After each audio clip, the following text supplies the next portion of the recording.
A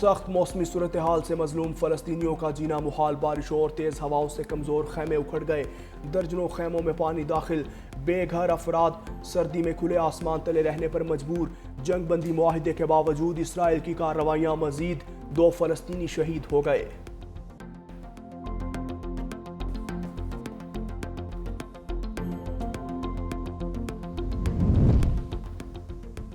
Hamas کے عسکری ترجمان ابو عبیدہ اسرائیلی حملوں میں شہید، حماس کی تصدیق، القسام قائدین محمد انصوار، رائد 7 محمد شبانہ اور حکم العیسیٰ کی شہادتوں کی بھی تصدیق۔ ابو عبیدہ العلام العسکری کے سربراہ اور القسام کے نمایاں میڈیا چہرہ تھے۔ اسرائیل نے اگست میں انہیں نشانہ بنانے کا دعویٰ کیا تھا۔ اسرائیل نے اقوام متحدہ کے فلسطینی پناہ گزینوں کے ادارے اونروا کا سفارتی استثناء ختم کر دیا۔ اسرائیلی پارلیمنٹ نے قانون سازی کی منظوری دے دی، جس کے بعد اسرائیلی عدالتیں اونروا کے خلاف قانونی کارروائی کر سکیں گی۔ مقبوضہ بیت المقدس میں موجود اونروا کے 2 دفاتر ضبط کیے جانے کا امکان۔ اونروا نے اس اقدام پر رد عمل دیتے ہوئے کہا کہ اسرائیل ادارے کو بدنام کرنے کی کوشش کر رہا ہے۔ اونروا مشرق وسطیٰ میں لاکھوں فلسطینی پناہ گزینوں کو تعلیم اور صحت کی بنیادی سہولیات فراہم کر رہا ہے۔ اور قومی ہیرو ارشد ندیم کے لیے ایک اور اعزاز، اسٹار جیولن تھروور کو global breakthrough athlete of the year کے ایوارڈ سے نوازا گیا۔